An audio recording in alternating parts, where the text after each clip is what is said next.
เอามายังกันนะเลี้ยงข้าวเจ้าเอา1,000แล้วก็เลี้ยงขนมลูกเจ้า200ไปได้เงินแล้วบ่คือเอาให้ข่อยได้แล้วจานโอ้เอาน้ำใจจานโอ้ยเนาะเอาค่าน้ำมูกน้ำมันไปอาจารย์ใหญ่เลยก็บ่ลายนะเอาขอบใจเด้อจานเด้อขอบใจคือกันเด้อน้องมิวเด้อเฮงๆปังๆบัดนี้เนาะได้เงินแล้วก็มีแต่มุ่งหน้าถ่ายคลิปอย่างเดียวเนาะโดยมีกำลังใจแล้วกังวลอยู่เนาะยันบ่ได้นะพี่น้องเอ้ยเนาะโดยคือมื้อนั้นพากันเฮ็ดยืนยันตัวตนเอาได้พินบ่ได้หลับพี่น้องเอ้ยเนาะโดยตอนนี้ขอบใจ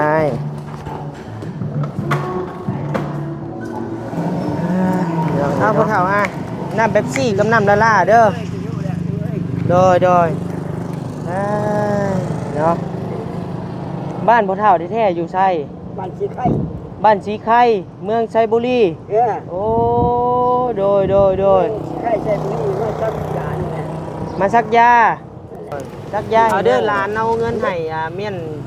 ซื้ออยู่ซื้อกินไปนำทางเด้อจ้าถูกเอ้ยโดยให้จะมันจะยืนเด้อ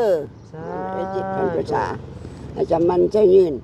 ให้หูขาวปานลูกกอกหูงอกปานลูกลางเด้อลูกเด้อถูกมีความอายุสุขังพลังมันยืนลูกโดยเงินน้อยก็หมดแต่เท่านี้ก่อนเนาะอยู่ดีมีแห้งเด้อพ่อเฒ่าเด้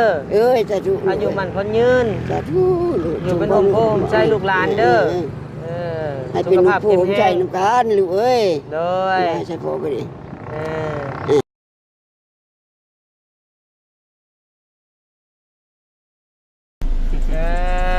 พี่น้องเอ้ยเนาะพ่ออาจารย์พี่น้องเอ้ยไปจ้ะไปเลี้ยงข้าวไปโอ้ยบ่เป็นยังเนาะไปกินข้าวกินน้ำกินไนได้หลายๆให้กันออกมาจากบ้านเมื่อกี้นี้มากัน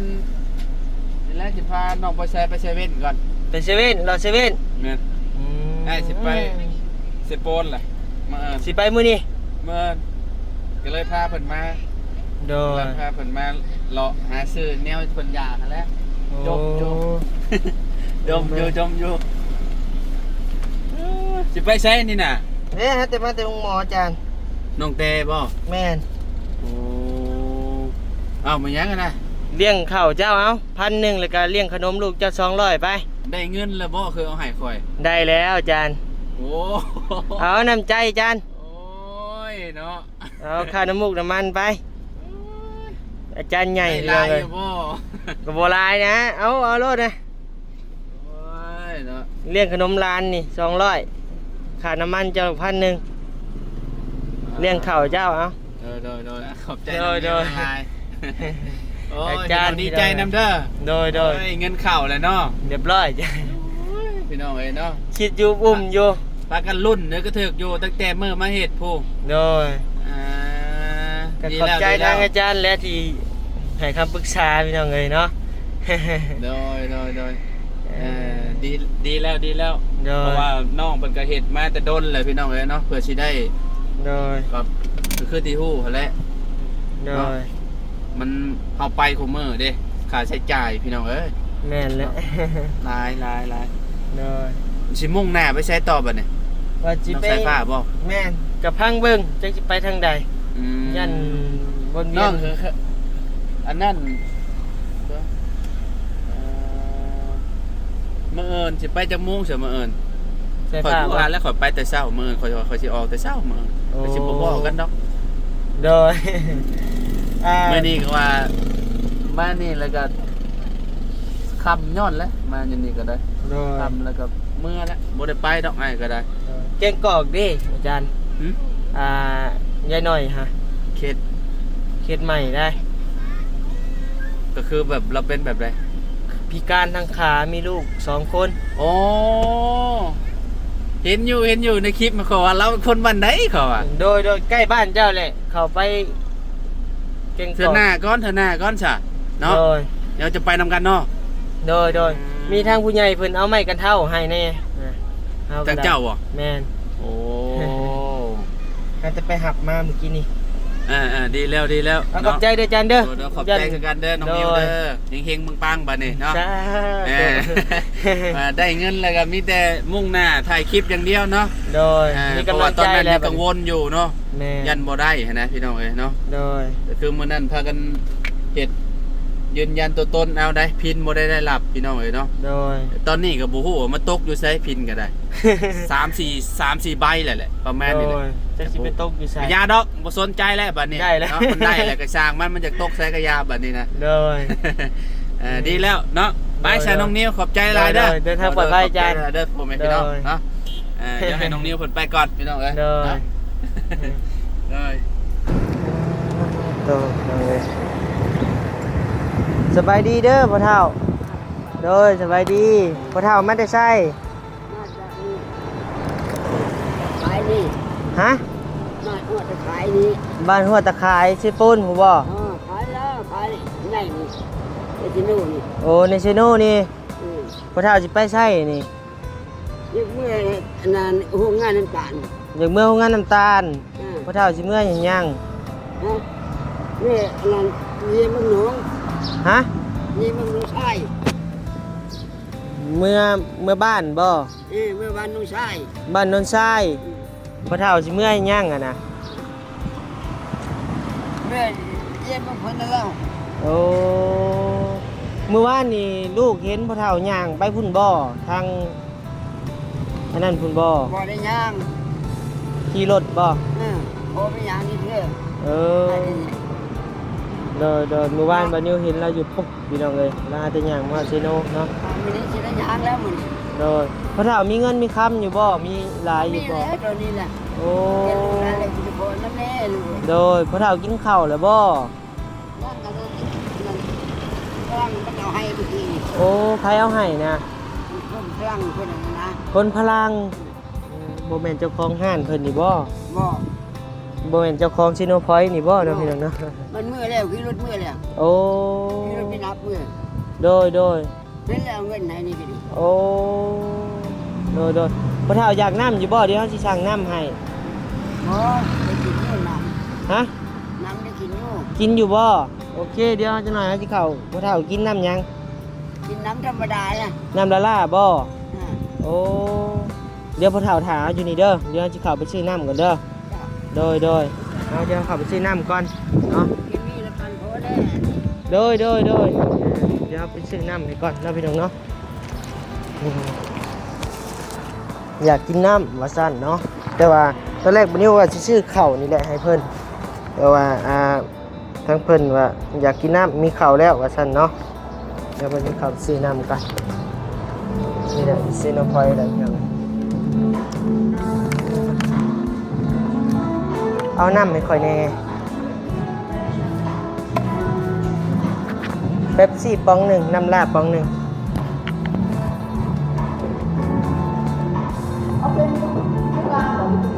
ทุกกลางรวมมาเท่าไหร่ สิไปใส่นี่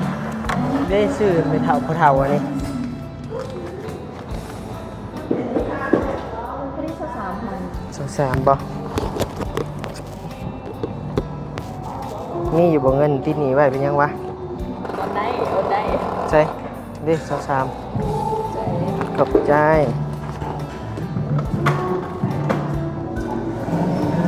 พี่น้องเลยเนาะ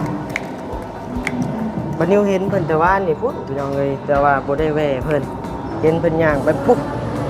แถวเกือบฮอดดงเห็นบ่ฮอดดงเห็น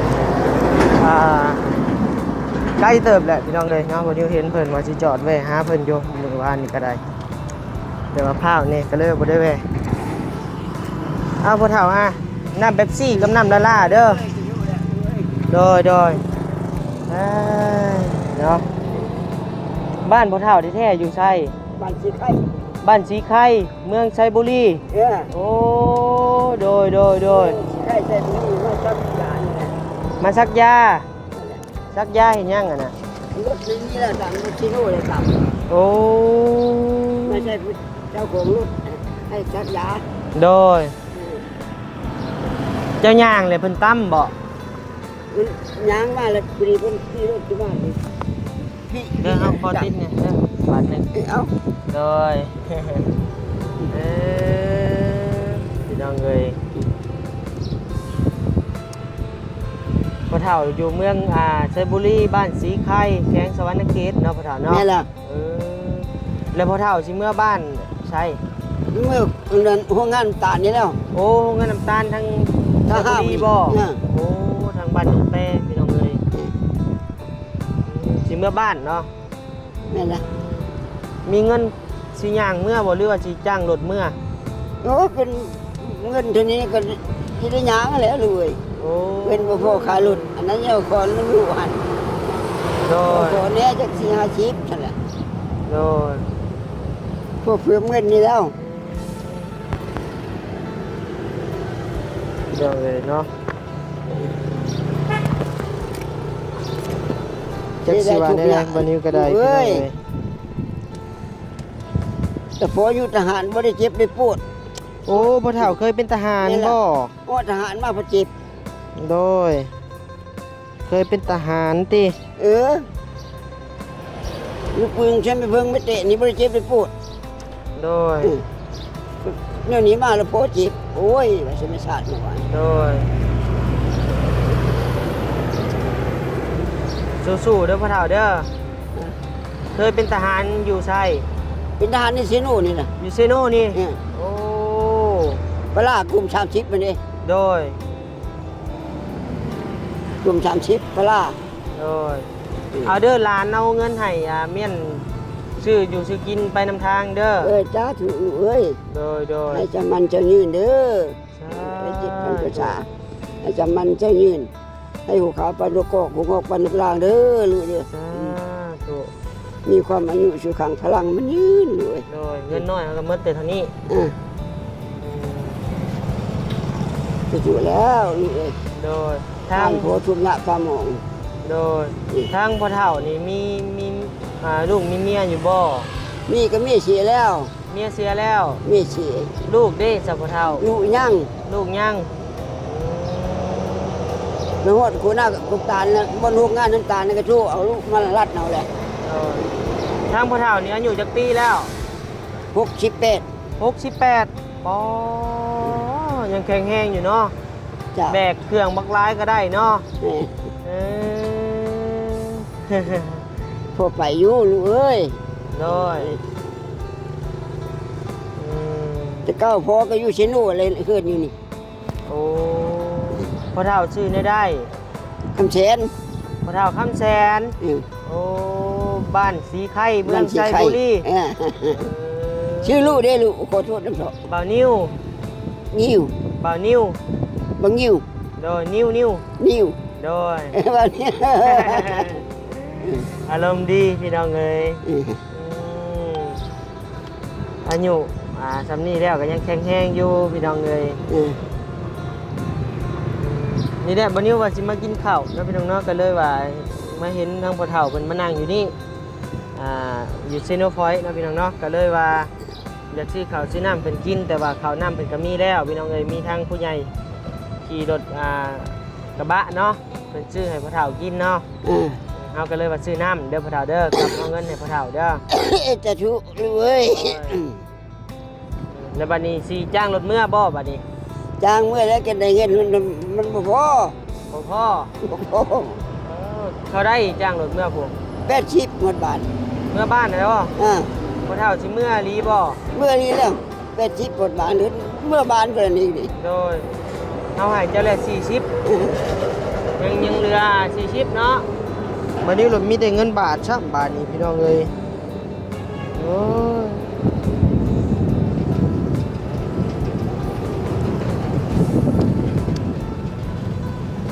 หมดเลยเงินก็ได้พี่น้องเอ้ยวันนี้ก็ได้ ได้เงินบาทนี่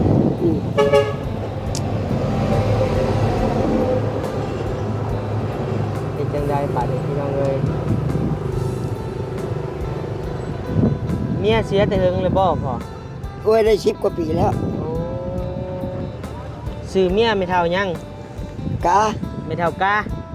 โดยลูกมีจักคนพ่อเฒ่า สี่ 4 คนเพิ่นอยู่ไสลูกเจ้า อยู่บ้านพุ่นแล้ว อยู่บ้านเพิ่นยังอยู่บ่เดี๋ยวนี้ อยู่พุ่นล่ะ โอ้ มียิ่งช้องผู้ชายช้อง โดยพ่อเฒ่ามายังเซโนนี่ มาสักแขนนี่แล้ว ซักแขน เออ โอ้ลูกเต้าบ่ได้มานํ บ่มาเขาก็มือ เขาเมื่อก่อน เขามือก่อนมือก่อน โอ้ มันยากนะเป็ดน้ำไก่ลูกเอ้ย โดย น้ำโง่น้ำควายนะ พ่อเฒ่ามาอยู่เซโนจักมื้อแล้ว หากได้4-5 มื้อ บ่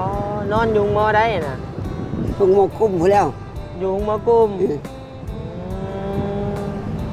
พงหมอที่บนิ้วออกมาเมื่อกี้นี่แหละพี่น้องเลยเนาะพงหมอน้องแต่นอนนั่นแหละเนาะถือว่าดีแล้วบัดนี้ นี่แหละใครแล้ว สิมื้อบัดนี้ กับมื้อกับมันกับนี่ได้แล้ว โดย มันยังบ่เจ็บ โดยนั่งพักผ่อนเลยชิเมื่อบัดนี้ อ่า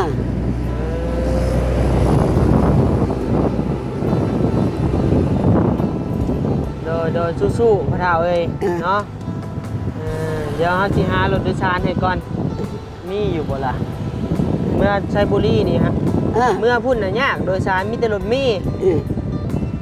จุดเมียแล้ว โดยรถโดยสารนี่บุมีพี่น้องเอ้ย มันบ่คือแต่เก้ามีรถโดยสารคู่มือนี่รถหลายบ่มี โดย มัน แต่ บ่ เก้า ได้ มีฮอดรถมี โดย รถเส้นสบาย โดย คู่มือนี่รถเหลว พี่น้องเอ้ยอยู่เฮือนอยู่ซ่านบ่เท่ากันเฮือนหลังใหญ่บ่มีบ่ เวลาอยู่เลย โดยเฮือนไม้บ่ ดิน เงินดินโอ้มีเงินกว่าเฮาอีกพี่จักเลยนี่ บ่บ่ได้มีลูกเอ็ดเคาะเอ็ดเทือนแล้วบ่มีก็เคาะไอ้ใส่ โอ้ เพื่อผู้ค้าตายไปเพื่อลูกให้ลูกหลานสืบทอดนะ โดยอืม เบิด3 แสน โดยเอาเด้อบัดนี้มีแต่ทั้งพ่อเฒ่ากะนางพักผ่อนแล้วก็สิเมื่อเนาะเดี๋ยวเราก็สิไปหากินข้าวกินน้ำก่อนเนาะอยู่ดีมีแห้งเด้อพ่อเฒ่าเด้อ เอ้ยสาธุ อายุมันคนยืน สาธุ อยู่เป็นองค์โพมใจลูกหลานเด้อให้เป็น สุขภาพ ผู้ เข้ม ใจ แข็ง น้ำกันลูกเอ้ย โดย ใช่พ่อก็ดี สู้ๆพ่อเฒ่าเอ้ยเนาะ ให้จำมันจะยืนเด้ออายุจะปีมีแสนชู ถูกเนาะพี่น้องเนาะ เลี้ยงพ่อเลี้ยงแม่ให้ได้บุญได้คุณได้บุญได้คุณ โดยเอาเขาก็สิไปก่อนบัดนี้เนาะอยู่ดีไม่แห้งพ่อเฒ่าเอ้ย จะชู โดยมาเอาขอบไม้หน่อยเด้อ เอา เอานะพี่น้องเนาะทางบนิวกาซอยเบื้องต้นเพิ่นพี่น้องเอ้ย เดี๋ยวเพิ่นก็นอนพักผ่อนแต่ว่าเบื้องลึกเบื้องหลังบนิวก็บ่ฮู้ว่าเพิ่นไปมาจังใดนะพี่น้องเนาะตามบนิวถามเบิ่งจะตามนั่นพี่น้องเอ้ยเนาะแต่ว่าบ่ฮู้ว่าเบื้องลึกข้างในมันเป็นอะไรไปจังใดมาจังใดเนาะพี่น้องเนาะเพราะว่าบนิวเห็นแล้วย่างเลาะนี่ก็2มื้อแล้วเนาะมื้อนี้กับมื้อวานนี้เนาะแต่บนิวจะซอยหลายก็จักสิว่าใดๆคึมๆกับกั้มอยู่พี่น้องเอ้ยเนาะก็เลยว่าซอยไปสำนั่นก่อนเนาะพี่น้องเนาะก็อันนั้นพี่น้องเอ้ยซอยเล็กน้อยเนาะพี่น้องเนาะเลื่อนๆมามั่งอยู่บนิวก็ได้เอาอยู่ดีไม่แห้งพี่น้องเอ้ยความเจ็บป่วยได้ความไข้ป่วยมีปรารถนาสิ่งใดขอให้ได้สิ่งนั้นสมความมุ่งมั่นปรารถนาจะเจ็บจะจนร่ำๆรวยๆพี่น้องเอ้ยเนาะโดยบ๊ายบาย